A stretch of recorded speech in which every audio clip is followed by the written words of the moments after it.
یعنی اس گرفتار ہونے والے شخص نے تیسری مرتبہ ابو ہریرہ رضی اللہ تعالیٰ عنہ کو یہ بات بتائی کہ جب تم بستر پر آؤ تو آیت الکرسی پڑھ لیا کرو، تو لازماً اللہ کی طرف سے تم پر ایک حفاظت کرنے والا مقرر ہوگا، اور تم صبح تک جو ہے نا وہ شیطان تمہارے قریب نہیں آ سکے گا۔ تو ابو ہریرہ رضی اللہ تعالیٰ عنہ نے اس مرتبہ بھی اسے چھوڑ دیا، یعنی تیسرے دن بھی اس کو چھوڑ دیا۔ صبح ہوئی تو رسول اللہ صلی اللہ علیہ وسلم نے پوچھا تمہارے قیدی کا کیا بنا؟ ابو ہریرہ رضی اللہ تعالیٰ عنہ سے پوچھا، تو ابو ہریرہ رضی اللہ تعالیٰ عنہ کہتے ہیں میں نے سارا قصہ سنا دیا۔ تو آپ صلی اللہ علیہ وسلم نے فرمایا یاد رکھو اس نے تمہیں سچ بتایا ہے، حالانکہ وہ بہت جھوٹا انسان تھا، بہت جھوٹا تھا، لیکن پھر بھی وہ تمہیں سچ بتا گیا۔ اور پھر آپ صلی اللہ علیہ وسلم نے ارشاد فرمایا کہ وہ شیطان تھا وہ جھوٹا، لیکن اس نے تمہیں سچ بتایا ہے۔ تو ابو ہریرہ رضی اللہ تعالیٰ عنہ کی یہ مشہور روایت جو ہم لوگ شروع سے سنتے آئے ہیں، مسلم کی روایت ہے اور بخاری کی روایت ہے، تو اس میں جو ہے یہ بتایا گیا ہے کہ آیت الکرسی کی فضیلت میں یہ بات بھی شامل ہے کہ جب آپ اس کو رات کو ایک مرتبہ پڑھ کر سو جائیں تو اللہ کی طرف سے ایک حفاظت کرنے والا مقرر کر دیا جاتا ہے، تو صبح تک شیطان جو ہے وہ آپ کے قریب نہیں آ سکتا۔ اسی طرح ابو امامہ رضی اللہ تعالیٰ عنہ سے روایت ہے کہ رسول اللہ صلی اللہ علیہ وسلم نے ارشاد فرمایا جو شخص ہر فرض نماز کے بعد آیت الکرسی پڑھے اسے جنت میں داخلے سے سوائے موت کے اور کوئی چیز نہیں روک سکتی۔ تو یہ تھی آیت الکرسی کی فضیلت میں روایات۔ اب آگے ہم دیکھتے ہیں آیت الکرسی میں اللہ تعالیٰ کیا ارشاد فرماتے ہیں۔ اللہ لا الہ الا ہو، اللہ وہ ہے، لا الہ الا ہو اس کے سوا کوئی معبود نہیں، لا الہ نہیں کوئی معبود الا ہوا مگر وہی۔ یہ ایک دعویٰ ہے آیت الکرسی کے سٹارٹ میں، اور آگے اس دعوے کو سچ ثابت کرنے کے لیے اللہ تعالیٰ نے 11 دلائل دیے ہیں۔ اور آیت الکرسی میں اللہ تعالیٰ کا ذکر اللہ تعالیٰ کے اسماء کے ساتھ، اور پھر ان ضمائر میں جو ہوا ضمیر استعمال ہوتی ہے ان کے ساتھ 19 مرتبہ آیا ہے، یعنی یعلم اور شاء میں بھی ایک ضمیر پائی جاتی ہے ہوا، غائب کی ضمیر، تو اس ضمیر کو بھی اگر شامل کیا جائے تو 19 مرتبہ اس میں اللہ تعالیٰ کا ذکر آیا ہے، اللہ تعالیٰ کے نام کے ساتھ اور پھر آپ کے اسماء کے ساتھ، اور ضمائر میں جو آپ کو کی طرف اشارہ کیا گیا ہے اس کے ساتھ۔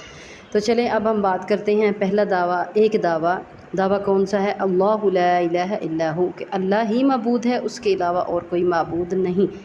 اب اس دعوے کو سچا ثابت کرنے کے لیے 11 دلائل دیے اللہ تعالیٰ نے آیت الکرسی میں۔ تو پہلی دلیل کون سی ہے؟ الحی القیوم، الحی وہ زندہ ہے، ہمیشہ سے ہے اور ہمیشہ رہے گا، نہ اس کی کوئی ابتدا ہے نہ اس کی کوئی انتہا ہے، یعنی وہ شروع سے زندہ ہے، ہمیشہ سے ہے اور ہمیشہ ہی رہے گا۔ ہر انسان جو دنیا میں آیا، ہر ذی روح والی چیز، جاندار جو بھی پیدا ہوئی اس نے آخر مرنا ہے، جو بھی پیدا ہوا اس نے آخر مرنا ہے، لیکن اللہ تعالیٰ کو نہ تو موت ہے اور ابتدا سے ہے اور انتہا تک رہے گا۔ عمران بن حسین رضی اللہ تعالیٰ عنہ کہتے ہیں کہ رسول اللہ صلی اللہ علیہ وسلم نے ارشاد فرمایا کان اللہ ولم یکن شیء قبلہ، اللہ تعالیٰ ہمیشہ سے تھا اور اس سے پہلے کوئی چیز نہیں تھی، اس کے سوا کسی ہستی میں یہ خوبی نہیں ہے کہ وہ ہمیشہ سے ہو اور ہمیشہ رہے۔ چنانچہ قرآن پاک میں بھی مختلف جگہوں پہ اللہ تعالیٰ نے اس کی دلیل دی، جیسے سورہ مومن میں ہے هو الحی لا الہ الا ہو، وہی زندہ ہے، اس کے علاوہ کوئی معبود نہیں۔ اس کے سوا جس چیز کی بھی عبادت کی جاتی ہے وہ سب ہمیشہ رہنے والے نہیں ہیں، بلکہ وہ موت کی آغوش میں آ جاتے ہیں۔ دیکھیں آپ قبروں کی عبادت کرنے والے تو ویسے ہی قبروں میں ہیں جن کی عبادت کی جاتی ہے، جو بت ہیں ان کی بھی لمبی زندگی نہیں ہے، وہ بھی ٹوٹ جاتے ہیں اگر دیکھا جائے، ویسے تو وہ روح والے ہیں نہیں، لیکن اگر دیکھیں ان کی عبادت کی جاتی ہے تو ایک تو وہ ہاتھوں سے تراشے جاتے ہیں، دوسرے جو ہے نا وہ ان کی بھی زندگی نہیں ہے۔ جیسے قرآن پاک میں سورہ نحل میں اللہ تعالیٰ ارشاد فرماتے ہیں والذین یدعون من دون اللہ، اور جن لوگوں کو وہ اللہ کے علاوہ پکارتے ہیں لا یخلقون شیئا، وہ کچھ بھی پیدا نہیں کر سکتے، وہم یخلقون، اور وہ خود پیدا کیے جاتے ہیں، کہ اگر بتوں کو دیکھا جائے تو وہ خود بنائے جاتے ہیں، وہ پیدا کرنا ان کے لیے تو دور کی بات ہے بلکہ ان کو خود پیدا کیا جاتا ہے۔ پھر اللہ تعالیٰ ارشاد فرماتے ہیں اموات غیر احیاء، مردے ہیں زندہ نہیں ہیں۔ تو یہ ایک پہلی دلیل ہے جس میں اللہ تعالیٰ نے یہ ارشاد فرمایا کہ اللہ ہی عبادت کے لائق ہے، کیونکہ وہ زندہ ہے اور زندہ اس کے علاوہ اور کوئی ہستی نہیں ہے۔ تو جب زندہ والی صفت اللہ کے اندر ہے، اللہ کے علاوہ اور کسی میں نہیں ہے، ہر کسی نے مرنا ہے، ہر جاندار نے مرنا ہے،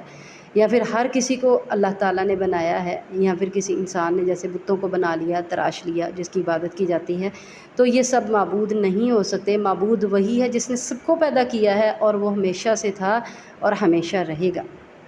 دوسری دلیل ہے القیوم، وہ قائم ہے، قائم بھی ہے اور قائم رکھنے والا بھی ہے، دونوں صفات اس کے اندر پائی جاتی ہیں۔ اور یہ صفت مبالغے کے ساتھ ہے، تو مبالغے کے ساتھ اس کا ترجمہ ہوگا کہ وہ کسی سہارے کے بغیر خود ہی قائم ہے، اور یہاں تک کہ وہ صرف خود ہی قائم نہیں بلکہ دوسروں کو بھی قائم رکھنے والا، تھامنے والا، سہارا دینے والا ہے۔ انسان جو یہ دعویٰ کرتا ہے کہ انا ربکم الاعلی، یہ آپ نے پڑھیں گے آپ انشاءاللہ آگے سورہ اس میں 30ویں پارے میں ہے، سورہ نازعات میں پڑھیں گے، تو وہ یہ دعویٰ تو کرتا ہے انا ربکم الاعلی، جیسے اس نے کیا بھی اس وقت، اور آج بھی بہت انسان اپنے آپ کو بڑی بڑی سپر پاور کے نام سے پکارتے ہیں، اور پھر پہلے بھی گزرے بڑے بڑے فرعون جو یہ دعویٰ کرتے تھے انا ربکم الاعلی، اور بڑے نمرود ایسے گزرے، لیکن کیا ہے کہ وہ سب کے سب جو ہے نا ایک لمحہ بھی اللہ تعالیٰ کے تھامنے کے بغیر زندہ نہیں رہ سکتے۔ دیکھیں ایک انسان ہے، اگر اللہ تعالیٰ ایک جو اللہ تعالیٰ نے نظام بنایا ہوا ہے کہ وہ اس کے دل کی دھڑکن چلے گی، تو وہ اللہ اگر اس کے دل کی دھڑکن کو روک دے تو کیا وہ خود اپنے آپ کو قائم رکھ سکتا ہے؟ اسی طرح سانس کی آمد و رفت کا اللہ تعالیٰ نے نظام بنا دیا، تو نظام تنفس کو اگر اللہ تعالیٰ روک دے تو کیا اس کا نظام سانس لینے کا چلے گا؟ اسی طرح پیشاب اور پخانے کا نظام ہے، جس کو نظام انہضام بھی کہا جاتا ہے، یہ ہاضمے کا نظام اگر اللہ خراب کر دے تو کیا وہ اس کو ٹھیک کر سکتا ہے؟ یا پھر ایک انسان ہے، اس کے تو اختیار میں اتنا نہیں ہے کہ وہ اگر اس کو یورن آیا ہے تو وہ اس کو روک لے، وہ روک نہیں سکتا، وہ اس کو روکے گا وہ تکلیف میں مبتلا ہو جائے گا، وہ بیمار ہو جائے گا، وہ تو اپنے پیشاب کو نہیں روک سکتا، پھر اس کے لیے سب کو تھامنا، وہ اپنے آپ کو سہارا نہیں دے سکتا، اپنے آپ کو نہیں تھام سکتا، تو سب کو تھامنا جو ہے وہ کس قدر مشکل ہے۔ پھر خون کی گردش ہے، اسی طرح نیند ہے، بیداری ہے، زندگی ہے، موت ہے، سب کچھ ہے، تو یہ سب کچھ جو اللہ تعالیٰ نے پیدا کیا ہے، کیا انسان اس کو روک سکتا ہے؟ کیا انسان کے ہاتھ میں یہ ہے؟ اگر اس کے ہاتھ میں یہ سارا کچھ نہیں ہے، وہ اپنے خون کی گردش خود نہیں چلا سکتا، وہ اپنی نیند پر غلبہ نہیں پا سکتا، وہ اپنی بیداری پر غلبہ نہیں پا سکتا،